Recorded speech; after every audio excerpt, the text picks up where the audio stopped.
दोस्तों स्वागत है आपका आप सबका आज की यूट्यूब क्लास में, जो कि एसएससी और रेलवे के एग्ज़ाम के पॉइंट ऑफ व्यू से काफ़ी इंपॉर्टेंट है। तो हम करने वाले हैं पीवाईक्यू, जो प्रीवियस ईयर के क्वेश्चंस है जो एसएससी रेलवे में पूछे गए थे, कोई काफ़ी इंपॉर्टेंट क्वेश्चन है। तो शुरू करते हैं आज के पहले सवाल से, जो कि नंबर सीरीज़ का क्वेश्चन है। तो देख लेते हैं कैसे सॉल्व होगा। तो देखो यहाँ पे क्या दिया है, 86, फिर 74, 62, 54, और फिर यहाँ पे हमें नंबर पता करना है क्या आएगा, फिर 42 और 38।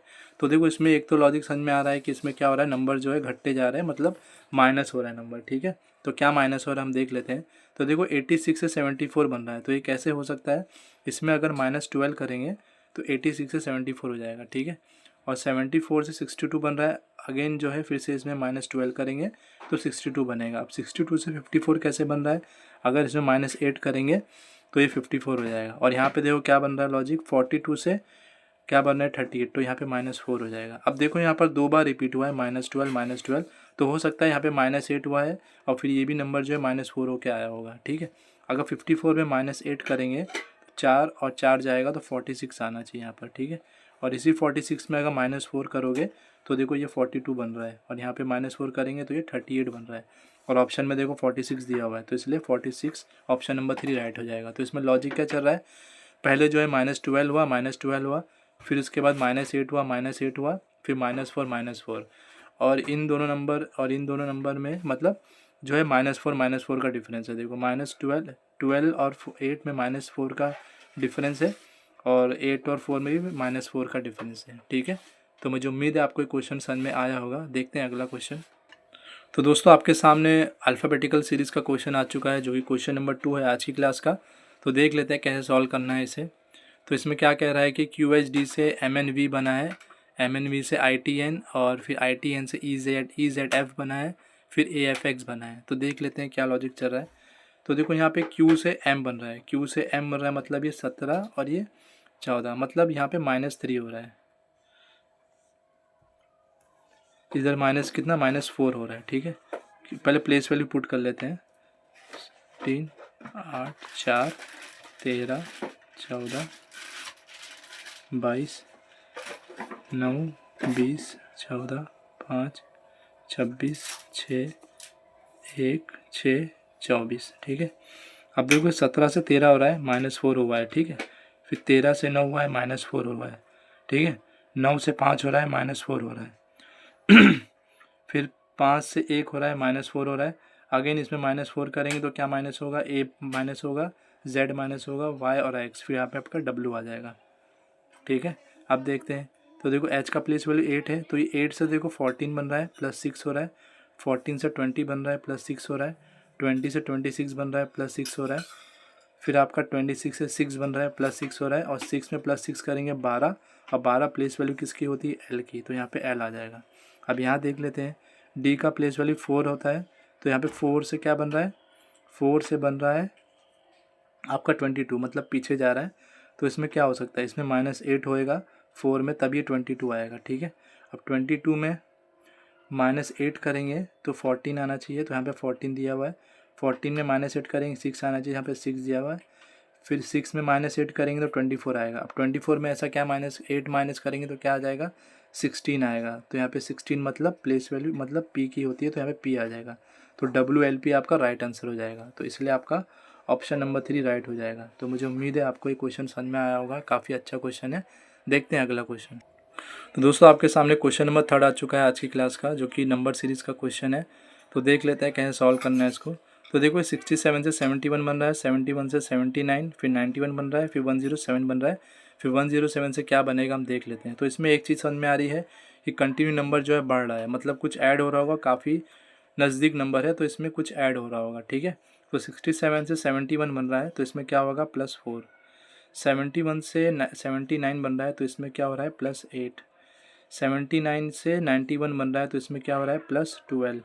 ठीक है, 91 से 107 बन रहा है, तो इसमें क्या हो रहा है, ये +16 हो रहा है। ठीक है, अब देखो ये नंबर भी कैसे प्लस हो रहे हैं, इसमें पहले 4 प्लस हुआ, 8 प्लस हुआ, 12 प्लस, फिर 16 प्लस।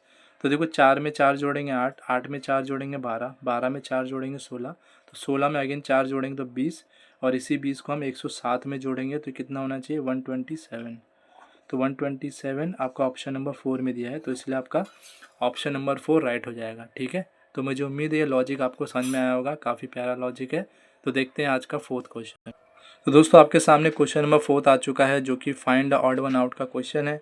तो इसमें आपको बताना है कि चारों में से एक ऐसा ऑप्शन है जो बाकी तीनों ऑप्शन से अलग लॉजिक, डिफरेंट लॉजिक फॉलो कर रहा है, तो वही आपका राइट आंसर हो जाएगा। तो पता करते हैं कैसे हो रहा है।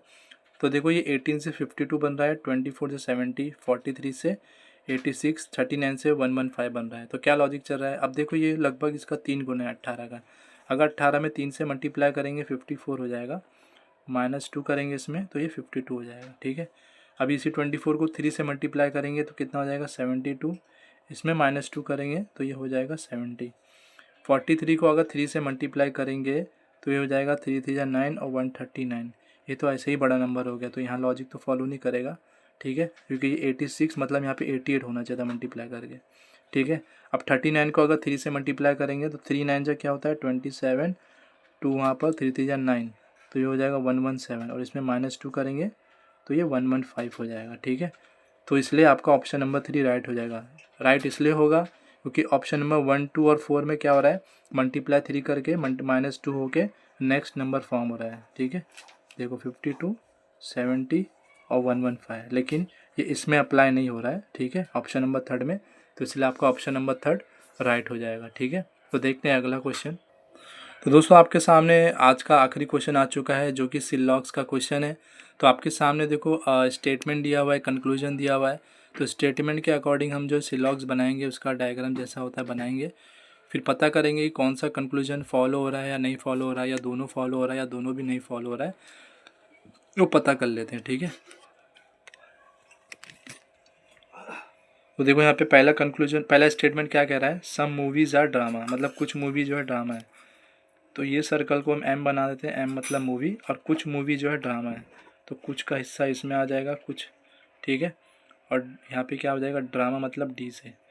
फिर क्या कह रहा है, नो ड्रामा इज़ कॉमेडी, मतलब कोई भी ड्रामा जो है वो कॉमेडी नहीं है। ठीक है, कोई भी ड्रामा जो है कॉमेडी नहीं है। अब देख लेते हैं कंक्लूजन के अकॉर्डिंग कि क्या कौन सा कंक्लूजन फॉलो करेगा, क्या कंडीशन है हो रही है वो देख लेते हैं। तो क्या कह रहा है कि सम मूवीज़ आर कॉमेडी, मतलब कुछ मूवी जो है कॉमेडी है, तो इनके बीच में कुछ रिलेशन नहीं है, तो ये हम कंफर्म नहीं कह सकते हैं। अगर पॉसिबिलिटी होती, पॉसिबिलिटी बोलता तो हम कह सकते थे, लेकिन इन दोनों में कोई रिलेशन नहीं है, तो ये डाउटफुल है, तो ये कंक्लूजन नंबर 1 फॉलो नहीं होगा। ठीक है, फिर क्या कह रहा है, all movies can never be comedy, मतलब जो सारी मूवी है वो कभी भी पूरी कॉमेडी नहीं हो सकती। तो देखो यहाँ पे ये जो कह रहा है क्या ये पॉसिबल है, तो देख लो यहाँ पे कि मूवी का जो कुछ हिस्सा है जो है ड्रामा के अंदर है, और जो पूरा ड्रामा है वो कभी कॉमेडी नहीं हो सकता है।